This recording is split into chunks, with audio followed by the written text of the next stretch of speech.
So I recently played a match with Skull Merchant where I managed to lead the survivors into a complete checkmate, to the point where one of the survivors in the endgame chat even called me Magnus Carlsen, who, if you don't know, is one of the best chess players in the entire world. This match will also truly show you how killer-sided the Forgotten Ruins map can really be. This might have also been my longest match ever, since it took about 21 minutes and 7 seconds to fully complete.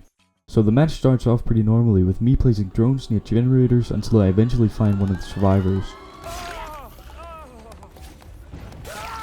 I managed to down him pretty quickly and then get him on the hook, and then went straight upstairs. They managed to complete 2 gens, and the round is already looking pretty rough. This is when I managed to find a Sable who was trying to hide and then get a hit on her, and then managed to get another lucky hit on her over a pallet. I hooked the Sable and then immediately realized that they're working on the gen downstairs, so I head there as fast as possible to slow down their progress. I gave this survivor the jump scare of his life, and then since I have Pop Goes the Weasel and Overcharge, I decided to, use that instead of going for the chase. I then realized that another person was working on that gen, and I find him pretty quickly and get an easy hit on him. He tried to go to the loop spot where I already destroyed the pallet, so the second hit is also pretty free. While picking him up, they managed to finish yet another gen, which means that they're only on 2 gens remaining now, and I'm only on 3 hooks. So the round is looking pretty bad. However, they hadn't finished any gens downstairs, which means I hadn't lost hope for the round just yet. I then pay close attention to the gens downstairs to make sure none of them are being worked on, and then I see my drone being disabled near one of the last gens upstairs, which means it's pretty obvious what they're doing. I then place a drone on the staircase, both for security but also to gain the insidious effect. I then see a wild Sable running in the middle of nowhere, but I wanted to make sure the other gen wasn't gonna get finished, so I decided not to chase her.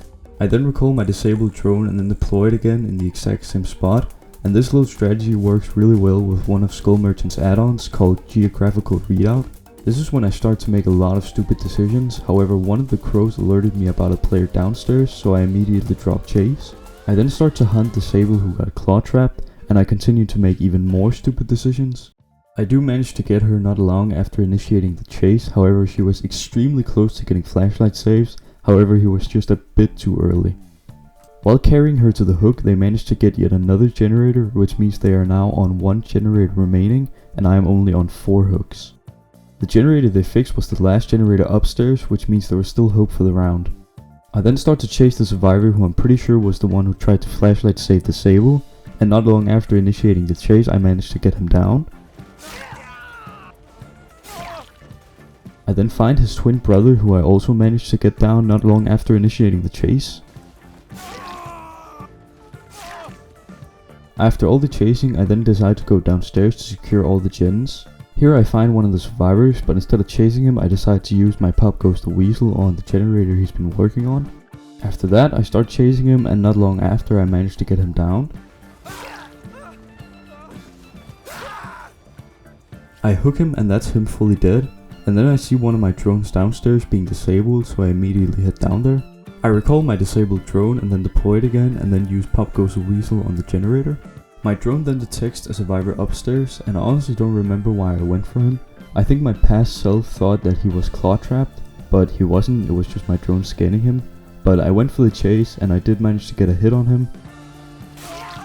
And then I went for the generator who was being worked on right beside us. I recall my disabled drone and then deploy it again like always, and luckily the generator had hardly been touched. I then find the survivor who probably didn't know I was there because I had the insidious effect, and I managed to get an easy hit on him.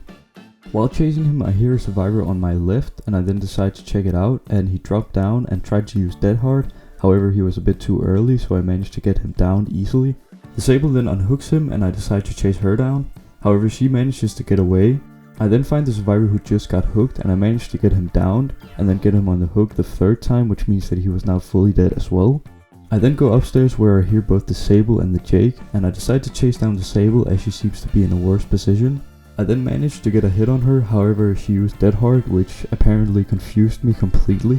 I then start chasing her down again, and then she starts doing this, which made me think that they probably gave up, so I just kinda, stand still. Now, because I thought they gave up, I decided to try and look for the Jake to see if he was anywhere around. I then realized that one of my drones downstairs near one of the generators had apparently been removed, probably because I hooked a survivor too close to it. I then decided to go down there and replace it, just in case. They then decide to start spam fast vaulting, and since I saw 2 of those like notification thingies, I actually thought it was both of them just spamming the fast vault, so I just went over there and, you know, decided to look at them for a bit because I thought they gave up. I then get a notification on the gen downstairs, which means that it was actually only the Sable spamming the fast vault trying to distract me. I then completely ignore her and decide to go for the gen downstairs to make sure that he doesn't finish it. He had clearly been working on it, but I couldn't find him, mostly because the Sable upstairs was just spamming the fast vault, so I couldn't hear a single thing and I couldn't find any scratch marks either.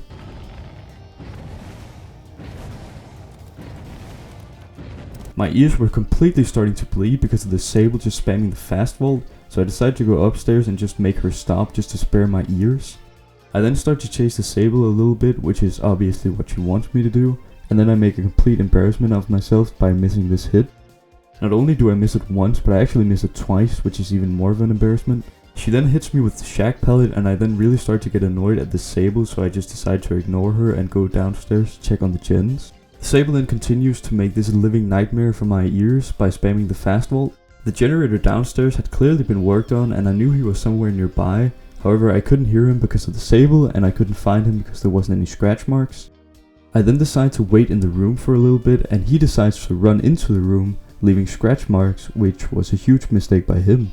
I then decide to start chasing him and then not long after I managed to get the first hit on him. After a little while of chasing him, I managed to get an extremely lucky hit on him. I then decide to go downstairs to check on the gens and make sure she isn't finishing one of them. She wasn't anywhere down there and the Jake upstairs wasn't being unhooked, which means that she was probably hiding and just trying to sacrifice him to maybe find the hatch. The Jake dies fully and this is where I get extremely lucky once again and the hatch spawns right beside me and I just managed to hear, you know, the little hatch opening sound.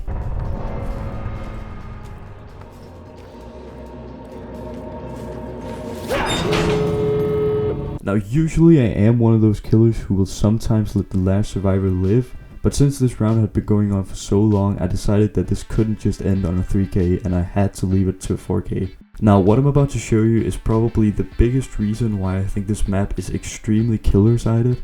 Now since I wasn't gonna let this Sable go, all I had to do was just stand at this spot and then just look back and forth until I would eventually find her trying to open one of the gates. Now after doing that for a little while, I eventually find the Sable because my drone scans her. I get one hit on her and then right after I'm pretty sure she gave up, so I managed to get the last hit on her and this is where the game ends. Like I said, this was a match that took a total of 21 minutes and 7 seconds. Now as you can see here, I get called Magnus Carlsen by one of the survivors. However, at the end of the day, I think it was pretty much just a mix of luck and simply because this map is so killer-sided. When they finished the last generator upstairs, it was pretty much just a checkmate and there wasn't much they could do. So yeah, GG. If you enjoyed this video, I would really appreciate it if you liked and subscribed and went to go follow my Twitch channel. I will leave some links down in the description. Anyway, thank you all so much for watching and I hope I will see you next time. Goodbye.